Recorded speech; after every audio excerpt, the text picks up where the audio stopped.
ఈ ఏడాది ఎల్నినో ప్రభావం తప్పేలా కనిపించడం లేదు.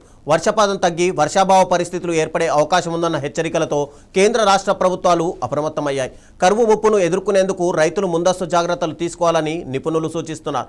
అసలు ఎల్నినో అంటే ఏమిటి, అది ఎలా ఏర్పడుతుంది, తెలుగు రాష్ట్రాలపై దాని ప్రభావం ఎలా ఉండబోతుంది, రైతులు తీసుకోవాల్సిన జాగ్రత్తలు ఏమిటి? ఈ అంశాలపై తిరుపతి ఎన్జీ రంగా వ్యవసాయ విశ్వవిద్యాలయం వాతావరణ పరిశోధన విభాగం సీనియర్ శాస్త్రవేత్త ప్రొఫెసర్ డాక్టర్ ప్రతిభతో మా కరెస్పాండెంట్ వర్మ మరిన్ని వివరాలు అందిస్తారు. వాతావరణ పరిశోధన సంస్థకు సంబంధించి శాస్త్రవేత్త ప్రొఫెసర్ ప్రతిమ గారు మనతో పాటు ఉన్నారు. మేడం, మీరు చెప్పండి, ఈ ఎల్నినో సంబంధించి ఇప్పుడు ప్రధానంగా ఒక చర్చ జరుగుతుంది. ఈ ఎల్నినో అంటే ఏమిటి, అసలు ఇది ఎలా ఏర్పడుతుంది, దీని ఎలాంటి ప్రభావం ఉంటుంది దీనిపైన? ఈ ఎల్నినో అంటే అండి, ఇది వాతావరణంలో సహజంగా సముద్ర జలాల మీద జరిగేటటువంటి ఒక ప్రక్రియ. ఇది పసిఫిక్ మహాసముద్రము దీనికి మేజర్ రోల్. పసిఫిక్ మహాసముద్రంలో, మధ్య పసిఫిక్ మహాసముద్రంలో జరిగేటటువంటి ఒక సముద్ర ప్రక్రియ, సముద్ర జలాల ఉపరితలం మీదను అక్కడ ఉన్నటువంటి పై వాతావరణంలో జరిగేటటువంటి ప్రక్రియ, దీన్ని ఎల్నినో అని అంటారు. ఇదేంటంటే సాధారణ పరిస్థితుల్లో ఏంటంటే మనకు మామూలుగా ఉన్న సమ్మర్ టైంలో మన దగ్గర, మన భారతదేశం వైపు కొంత వేడి, మామూలు కంటే కొంత వేడి ఉంటుంది. ఇక్కడ అల్పపీడనం ఏర్పడుతూ ఉంటాయి.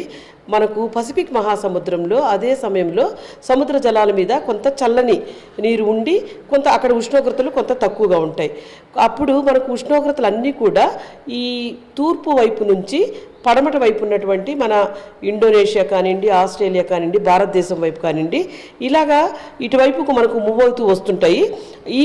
ఈ టెంపరేచర్స్ భూమధ్య రేఖ వెంబడి ఈ సముద్ర ఉపరితలం మీద నీటితో పాటు ఆ ఉష్ణోగ్రతలన్నీ మన వైపుకు వచ్చేటప్పుడు మనకు ఋతుపవనాలు ఏర్పడే ముందు వ్యాపార పవనాలు అంటాము, ట్రేడ్ విండ్స్ అంటాము. ఈ సముద్ర జలాల ఉపరితలం మీద వచ్చేటటువంటి వేడి నీరు, పై వాతావరణంలో ఉన్నటువంటి ఈ ట్రేడ్ విండ్స్, ఇవన్నీ కూడా ఈ వేడిని మన వైపుకు, భారతదేశం వైపుకు తీసుకుని వస్తాయి. ఆ తీసుకుని వచ్చేటప్పుడు ఏంటంటే మన దగ్గర వేడి ఉన్నది మనకు ట్రేడ్ విండ్స్, మనకు తూర్పు నుంచి పడమటి వైపు మనకు వచ్చేటటువంటి ట్రేడ్ విండ్స్ ఈ హీట్ని తీసుకుని వచ్చినప్పుడు మన ప్రాంతంలో అల్పపీడనం ఏర్పడుతుంది. మన దగ్గర ఉన్నటువంటి హిందూ మహాసముద్రము, తర్వాత అరేబియా మహాసముద్రంలో ఉన్నటువంటి వాతావరణ పరిస్థితులు కూడా మనకు అనుకూలించినప్పుడు అక్కడ మనకు ఒక ప్రాంతంలో కొంత అధిక పీడనం ఏర్పడి ఉంటుంది. అప్పుడు ఇక్కడ నుంచి మనకు తూర్పు ప్రాంతం నుంచి వచ్చేటటువంటి ఆ వేడి గాలులు మన దగ్గర ఉన్నటువంటి అల్పపీడన ప్రాంతము కలిసి మనకు వేడి గాలుల మూలంగా మనకి ఇక్కడ లో ప్రెజర్ ఫామ్ అవుతుందండి. ఈ లో ప్రెజర్ ఫామ్ అయినప్పుడు మనకు ఇక్కడ అల్పపీడనం ఏర్పడి మా సాధారణ పరిస్థితుల్లో మనకు వర్షాలు సంభవిస్తుంటాయండి. అదే ఈ ఎల్నినో కండిషన్స్ అంటే ఏంటంటే, మనకు ఈ ఋతుపవనాలు ఏర్పడే ముందర మనకు ఒక 3-4 నెలలు ఈ సమ్మర్ మంత్స్ నుంచి కూడా మనకు ఈ ట్రేడ్ విండ్స్ అనేవి మనకు ఫామ్ అవుతూ ఉంటాయి, సర్క్యులేట్ అవుతుంటాయి వాతావరణంలో. ఈ సముద్ర ఉపరితలం మీద ఉన్నటువంటి ఉష్ణోగ్రతలు మనకు మధ్య పసిఫిక్ మహాసముద్రం నుంచి తూర్పు వైపు నుంచి పడమట దిక్కుకు మనకు ఉన్నటువంటి మన ఇండియా ఎటువైపు అయితే ఉంటుందో అటువైపు నుంచి వీచేటటువంటి ఈ వేడి, సముద్రం మీద నుంచి వచ్చేటటువంటి వేడి ప్లస్ ఈ ట్రేడ్ విండ్స్ మామూలుగా వచ్చేటటువంటి సాధారణ పరిస్థితులు కాకుండా మనకు ఇవి ఒక్కోసారి ఈ ట్రేడ్ విండ్స్, ఈ వ్యాపార పవనాలు అనేటివి రివర్స్ అయ్యే పరిస్థితులు ఉంటాయండి.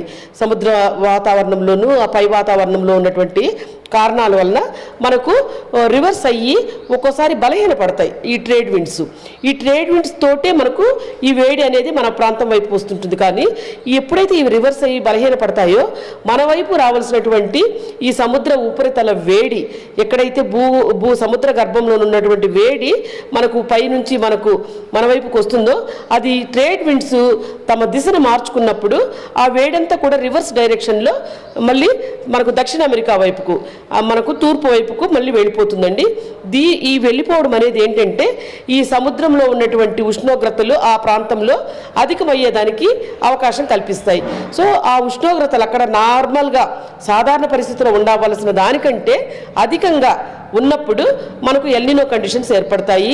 ఈ ఎల్నినో కండిషన్స్ ఏర్పడ్డప్పుడు ఇక్కడ వేడంతా మనకు తూర్పు వైపుకి వెళ్ళిపోయినప్పుడు అక్కడ మనకు అల్పపీడనం ఏర్పడి మనకు అక్కడ వర్షాలు ఎక్కువ ఉంటాయి. అదే సమయంలో ఆ ప్రాంతంలో సముద్ర గర్భంలో ఉన్నటువంటి చల్లని నీరు పైకి సముద్ర ఉపరితలం మీదకి ఊపికి వస్తుంది. సో ఆ ఉబికి వచ్చేది నార్మల్ పరిస్థితుల్లో ఉబికి వచ్చినప్పుడు మనకు వర్షాలు పడతాయి అనుకున్నాము. అది కనుక మనకు తగ్గి ఆ చల్లని నీరు పైకి ఊపడం తప్పి ఎప్పుడైతే మనకు వేడి మన వైపు నుంచి దక్షిణ అమెరికా వైపుకు పసిఫిక్ మహాసముద్రం వెంబడి భూమధ్య రేఖ వెంబడి వెళుతుందో అప్పుడు అక్కడ ఉష్ణోగ్రతలు సముద్ర గర్భంలో ఎక్కువ అవుతాయి, ఆ పై ఉపరితలంలో కూడా ఎక్కువ అవుతాయి. ఇది ఏంటంటే సాధారణ పరిస్థితుల్లో ఒక ఒక ఒక టెంపరేచర్ ఉంటుందండి. దానికంటే అత్యధికంగా మనకు ఉన్నప్పుడు మనకు మన వైపు అధిక పీడనం ఉంటుంది. అమెరికాలో భారీ